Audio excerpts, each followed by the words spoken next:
เจ้าจะอู้เกี่ยวกับเรื่องเหตุที่ทำให้คนเฮานั้นมีความโศกเศร้าในเรื่องคำว่าธาตุโสกถา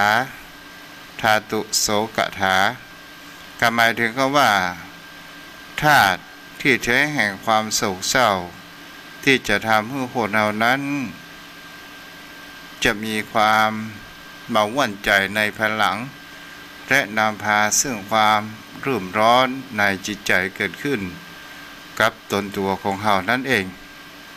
มันก็มีด้วย7ประการด้วยกันในที่นี้เป็นคำขององค์สมเด็จพระสัมมาสัมพุทธเจ้าที่บันทึกในพระสูตรอัสสทสังฆสันทนสูตรธาตุสังยุตในเล่มที่16หน้า101ในเป็นภาษาบาลีขององค์สมเด็จพระสัมมาสัมพุทธเจ้านั้นมีคำว่าธาตุโสวะภิกขเวสัตตา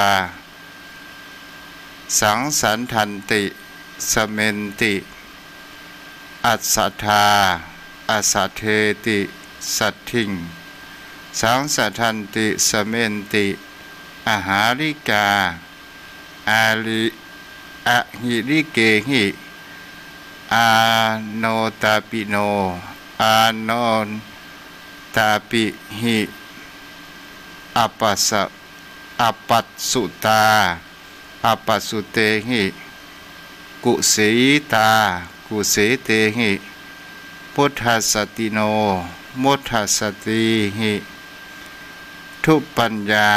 ทุปัญเยหิสัตถิงสังสัททันติสเมนติแปล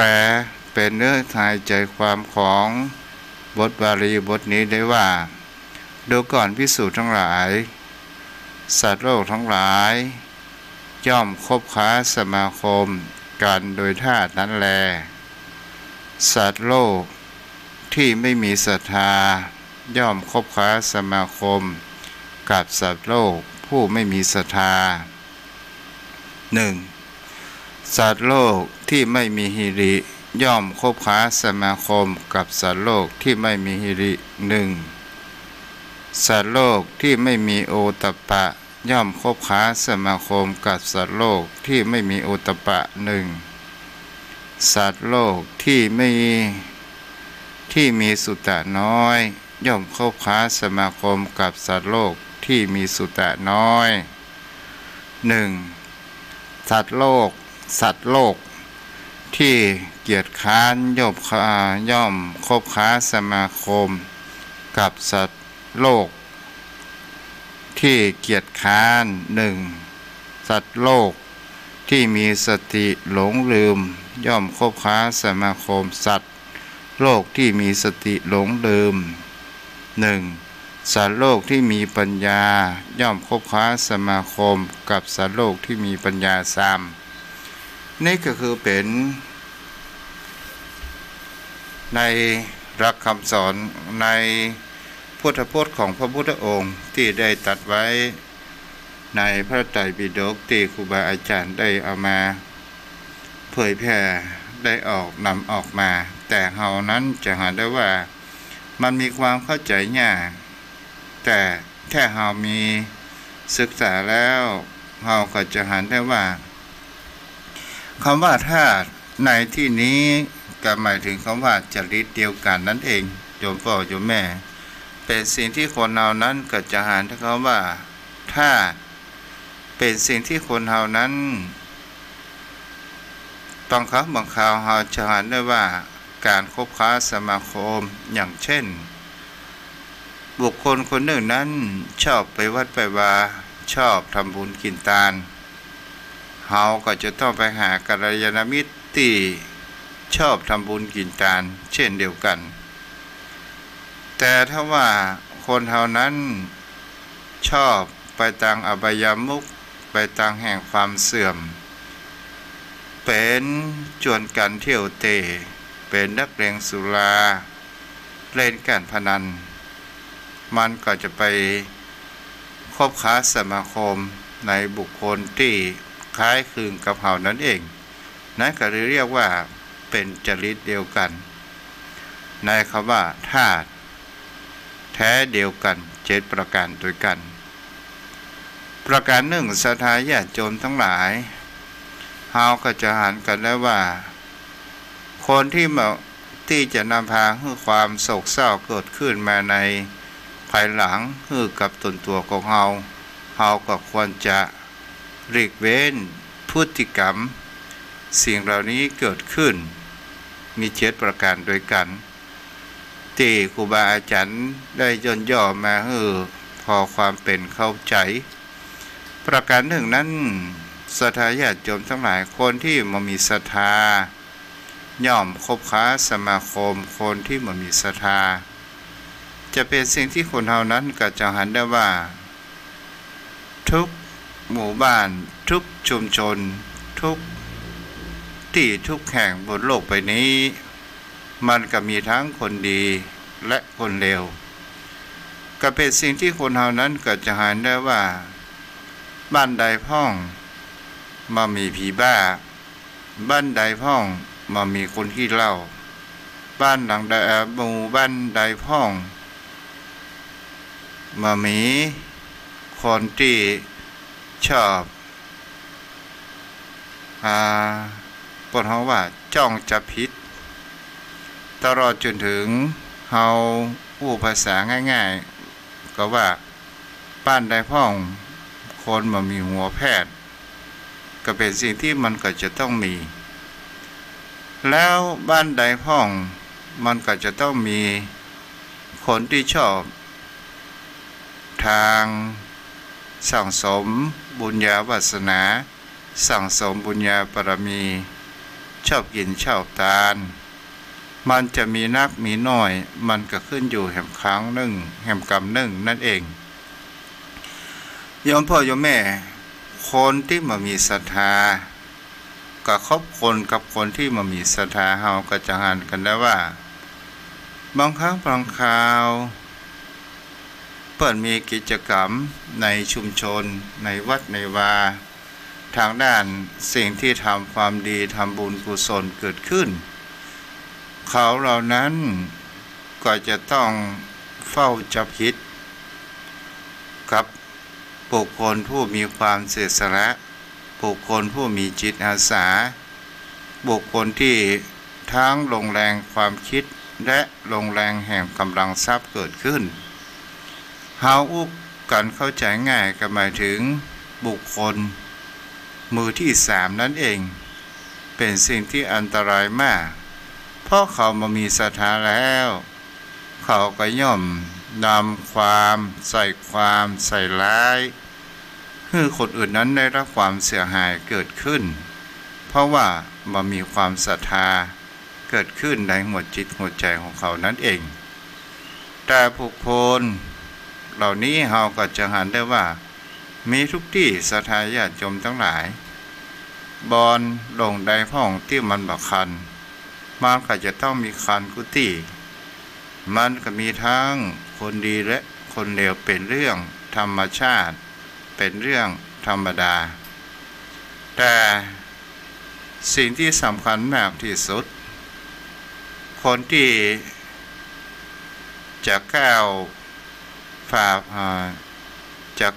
าฟันยังอุปสรรคปัญหาอันบุคคลที่มีความนินทามีความอิจฉาเราจะเก็บมาใส่ใจหรือไม่ถ้าเรามาเก็บใส่ใจเราก็จะมีแต่ความทุกข์ร้อนวุ่นวายเกิดขึ้นต่อไปก็คือคนประการที่2ก็คือคนที่มามีคำว่าหิริก็คือย่อมคบค้าสมาคมกับคนที่มามีหิริในที่นี้ก็คือความเกรงกลัวความละอายต่อบาปเราจะหันกันได้ว่าศรัทธาญาติโยมทั้งหลายความบุคคลที่มามีความละอายต่อบาปบอกเกรงกลัวต่อบาปบอกกลัวกรรมบอกกลัวเวรอย่างต่างๆนานาเกิดขึ้นบางครั้งบางคราวมีความประพฤติชั่วในที่นี้ทางด้านกายชอบ เป็นคนมีความกระทบกระทั่งชอบเป็นนักเลงชอบทำร้ายคนอื่นด้วยกายของตัวเองบางครั้งบางคราวมันมีความละอายแก่ใจมันมีความรู้สึกตัวมันมีความคิดในทางด้านเป็นผู้นำครอบครัวมันมีความรับผิดชอบถึงใครจะว่าจะด่า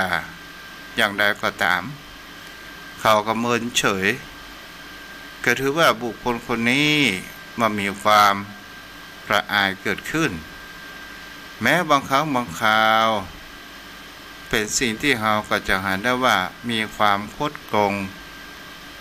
โดยเอาอำนาจยศถาบรรดาศักดิ์นั้นจ้ำยีดูถูกคนยากคนจน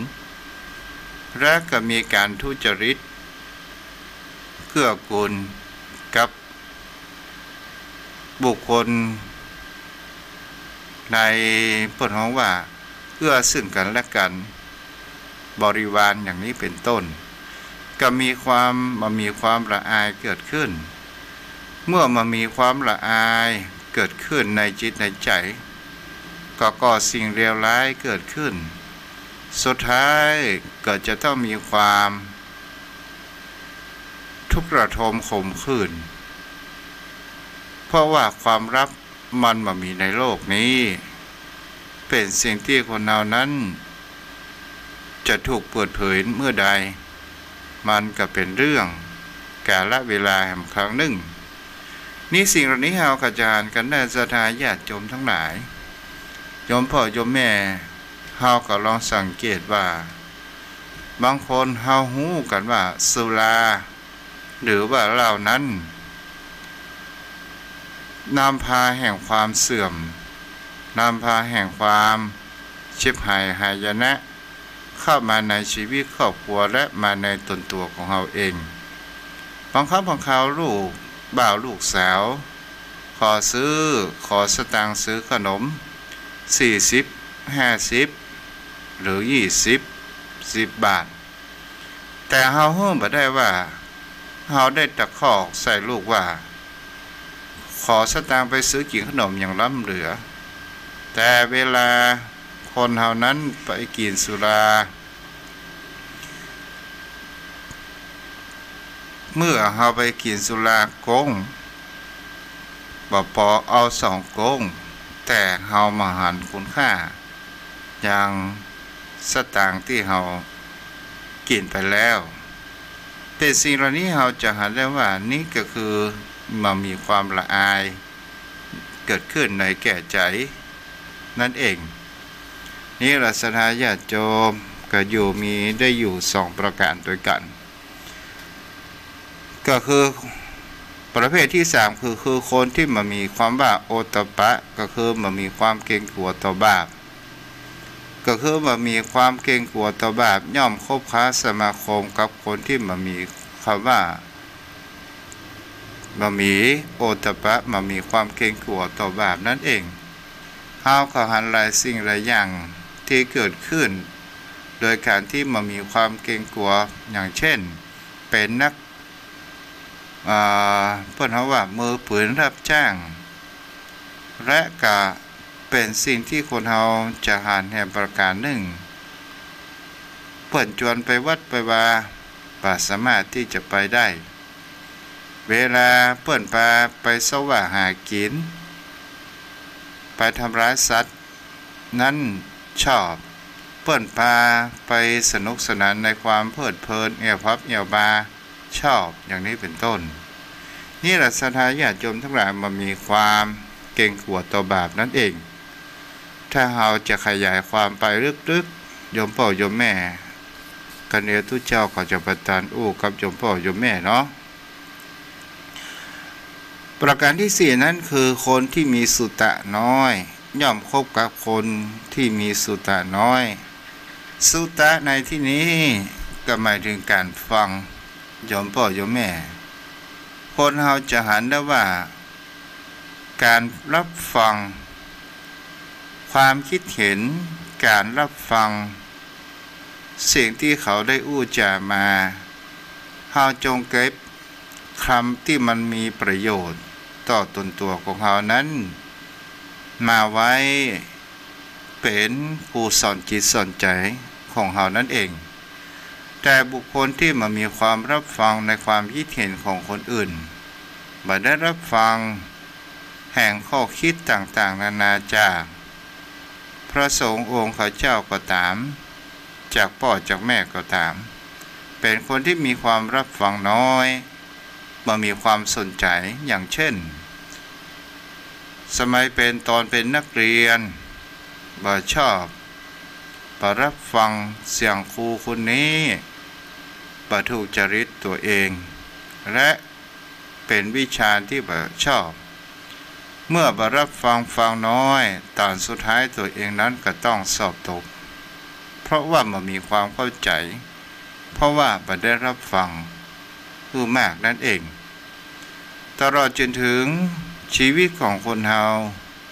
ถ้าเฮาบ่ได้ฟังคติธรรมขององค์สมเด็จพระสัมมาสัมพุทธเจ้าผ่านพระภิกษุสงฆ์สามเณรที่ได้สนทนาที่ได้เป็นที่พึ่งทางจิตใจของเฮาจะเห็นได้ว่าบางครั้งบางคราวคนที่จะสนใจในคติธรรมถ้าเพิ่นอู้ในสิ่งที่เป็นคติธรรมบางคนนั้นก็บิดหน้าหนีแต่ถ้าอู้ถึงเรื่องรามกจกกระเปดชอบฟังอย่างนี้เป็นต้นนี่เราก็จะหันกันได้ว่าศรัทธาญาติโยมทั้งหลายนี่ก็คือคนหาบางครั้งบางคราวมันก็ฟังผิดแต่ถ้าเราฟังแล้วเราหันว่ามันมีประโยชน์นะเราสามารถที่จะนำมาใช้ได้บางสิ่งบางอย่างเราจะเห็นได้ว่าบุคคลที่มีการฟังน้อยก็คือหมายถึงบุคคลที่มีคำว่าอีโก้หรือว่ามีคำว่าอัตตาหรือว่ามีความเห็นแก่ตัวมากเกินไปอย่างเช่นกูเก่งกูฉลาดกูเป็นใหญ่กว่าใครใดๆทั้งสิ้นอย่างนี้เป็นต้นนั่นก็คือหมายถึงเขาว่าเป็นคนมีอวิชชาคือความมืดบอดความมืดมิดแห่งแสงปัญญาของคนเฮานั่นเองนี่แหละศรัทธาญาติโยมนี่ก็คือคนที่มีคำว่าสุตตะน้อยเป็นคนที่บ่รับฟังความคิดเห็นของคนอื่นนั่นเองประการต่อมานั้นก็คือคนที่มีความเกียจคร้านก็ย่อมคบค้าสมาคมคนที่มีความเกียจคร้านหรือว่าขี้คร้านเหมือนกันโยมพ่อโยมแม่เฮาก็จะเห็นได้ว่าลูกหลานของเฮาในยุคปัจจุบันนี้เฮาก็สังเกตว่ามีความเกียจคร้านสูงมากบางวันบ่ออกจากห้องจากหอบางวันก็มาออกจากบ้านบ่ทำการทำงานใดๆทั้งสิ้นเมาแต่เล่นเกมในมือถือบางครั้งบางคราวศรัทธาญาติโยมทั้งหลายตัวเจ้าก็ได้สอนลูกพระลูกเนรก็เช่นเดียวกันว่าเล่นนั้นเป็นสิ่งที่เราบ่สามารถที่จะห้ามเขาได้แต่ให้รู้จักคำว่าเวลาอย่าเอาคำว่าเกมเป็นชีวิตจิตใจถ้าใครเล่นเกมเป็นชีวิตจิตใจจะเห็นได้ว่ามันเป็นเจ้าอำนาจแห่งจิตใจของเรานั้นสวมบทบาทไปอยู่ในเป็นพระเอกของเกมและมีใครมาคัดค้านมาด่าว่ากล่าวก็จะมีคำว่าแง่งอนมามีความพอใจและจะมีความก้าวร้าวเกิดขึ้นอย่างกับวัดนี้ทุกเจ้าก็ได้บอกว่าช่วงเมื่อเย็นตอนเย็นเอาโทรศัพท์มาคืนมาไว้ที่ตัวตุลงวันพวกแม่เจ้าจะไปเงียนก็เอาไป จะให้เล่นกันก็เฉพาะวันหยุดเฮาก็จะเห็นได้ว่ามันก็เป็นความผ่อนผันเฮาก็ดึงเขาออกมากำหน่อยนั่นเองบางคนศรัทธาญาติโยมทั้งหลายมาออกจากห้องจากหอมาเฮาก็รู้ว่าเกมมันยังเลี้ยงเหมือนว่าเลี้ยงจิตเลี้ยงใจเลี้ยงกระเพาะอาหารการกินของเขาอันนี้ก็เป็นสิ่งที่อันตรายเหมือนกันเด้อโยมพ่อโยมแม่ต่อไปคนที่เกียจค้านเราจะหาได้ว่าจะเป็นตกเป็นทาสของบุคคลอื่นความเกียจค้านในวิถีชีวิตของคนเฮาถ้าว่าถึงเวลาใดเวลาหนึ่งแล้วเขาปรับปรุงพฤติกรรมก็สามารถที่จะตกเป็นทาสและบ่สามารถที่จะช่วยเหลือตัวเองได้เอาละไปแหม2ข้อมันเสร็จในวันนี้เนาะคนที่มีสติหลงลืมย่อมคบค้ากับคนที่มีสติหลงลืมคำว่าหลงลืมในที่นี้บ่ใช่คำว่าลืมหน้าลืมหลังหลงลืมในที่นี้ก็คือมันมีคำว่าสัจจะมันมีความจริงใจมีความหลงลืมชอบรับปากคนอื่นแล้วไม่ได้ทำตามคำอู้คำจ๋าเป็นสิ่งที่เราจะหันกันได้ว่าคนประเภทนี้ก็ชอบคบค้าสมาคมในพวกเดียวกันส่วนใหญ่เราก็จะหันกันได้ว่าความเป็นมนุษย์ของคนเฮาบางครั้งบางคราวเฮาชอบเป็นคนรับปากรับมั่นรับนี่ไปต่างๆนานาสุดท้ายลืมคำอู้คำจ๋าของตัวเองก็เลยเป็นคนที่มีความลืมบ่มีสตินั่นเอง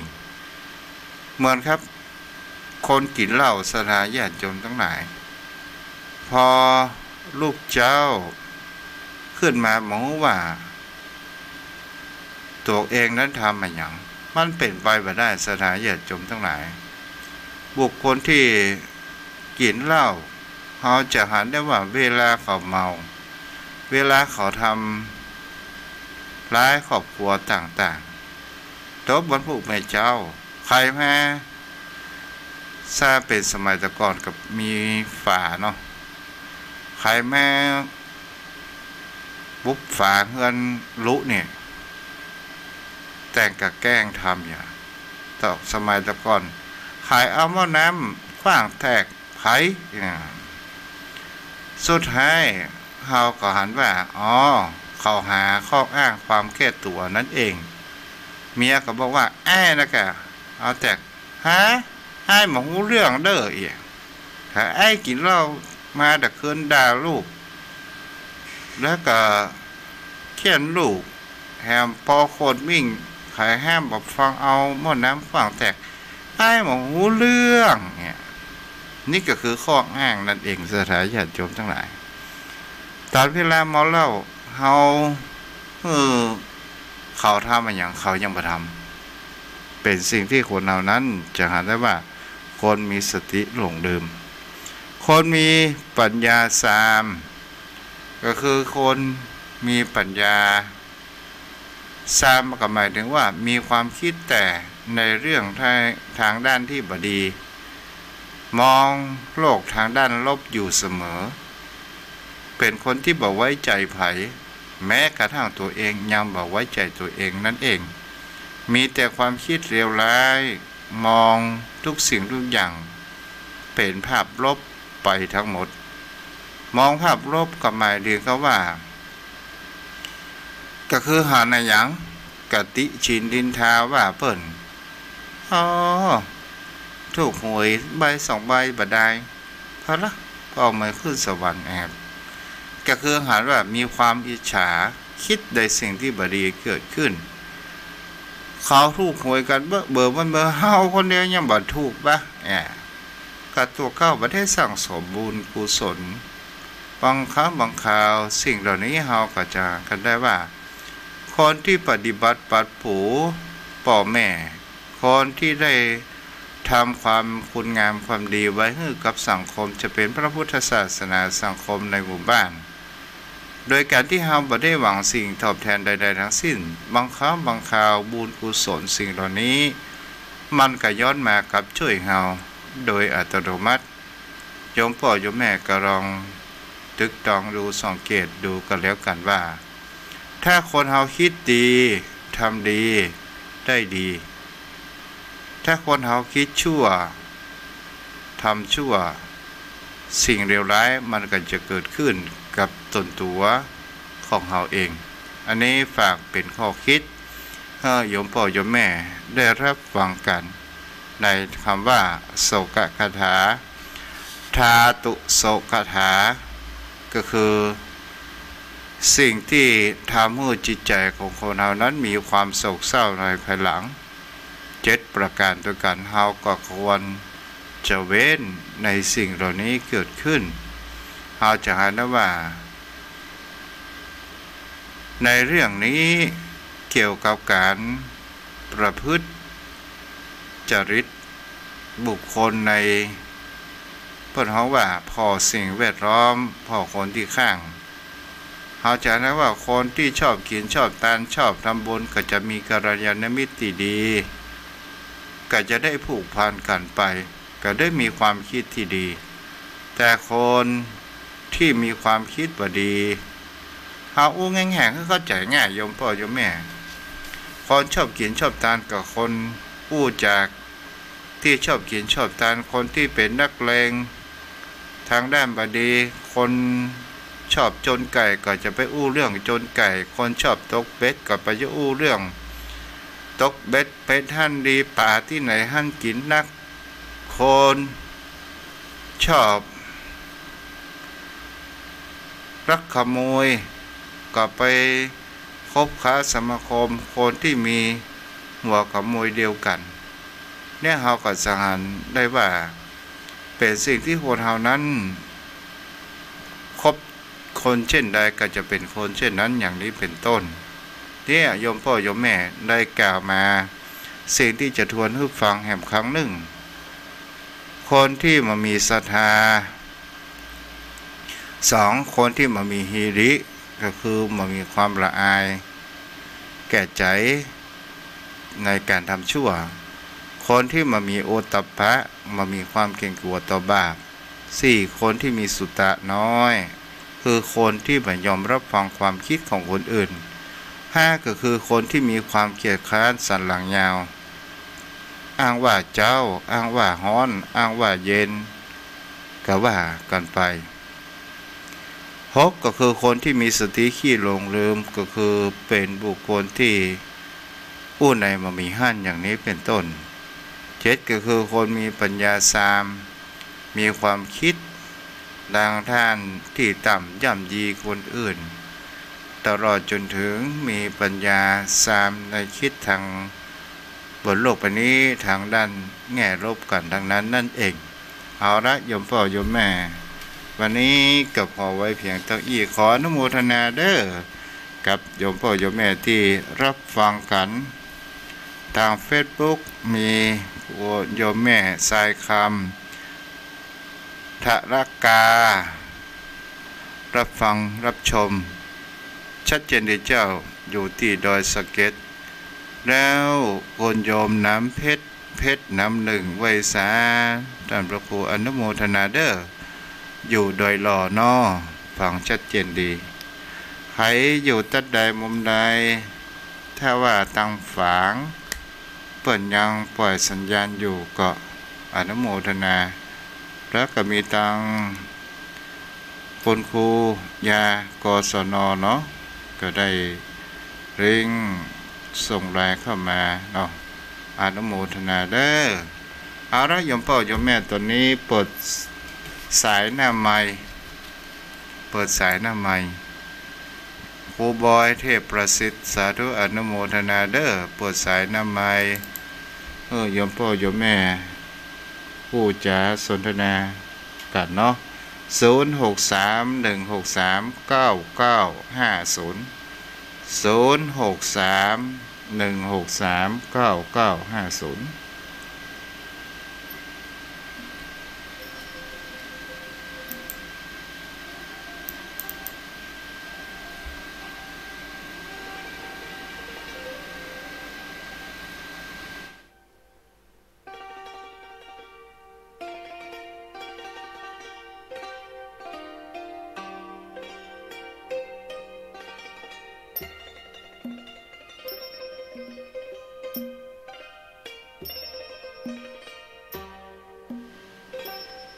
โทรเข้ามาได้เด้อ0631639950เจริญพรเจ้ากราบไหว้ศาลเจ้าท่านพระครูเจ้าพรเด้อแม่จันทอยรับฟังเป็นยังไง เจ้าโอ้ห่อข้าวต้มกล้วยเซ็ตก็ดีนั่งฟังท่านพระครู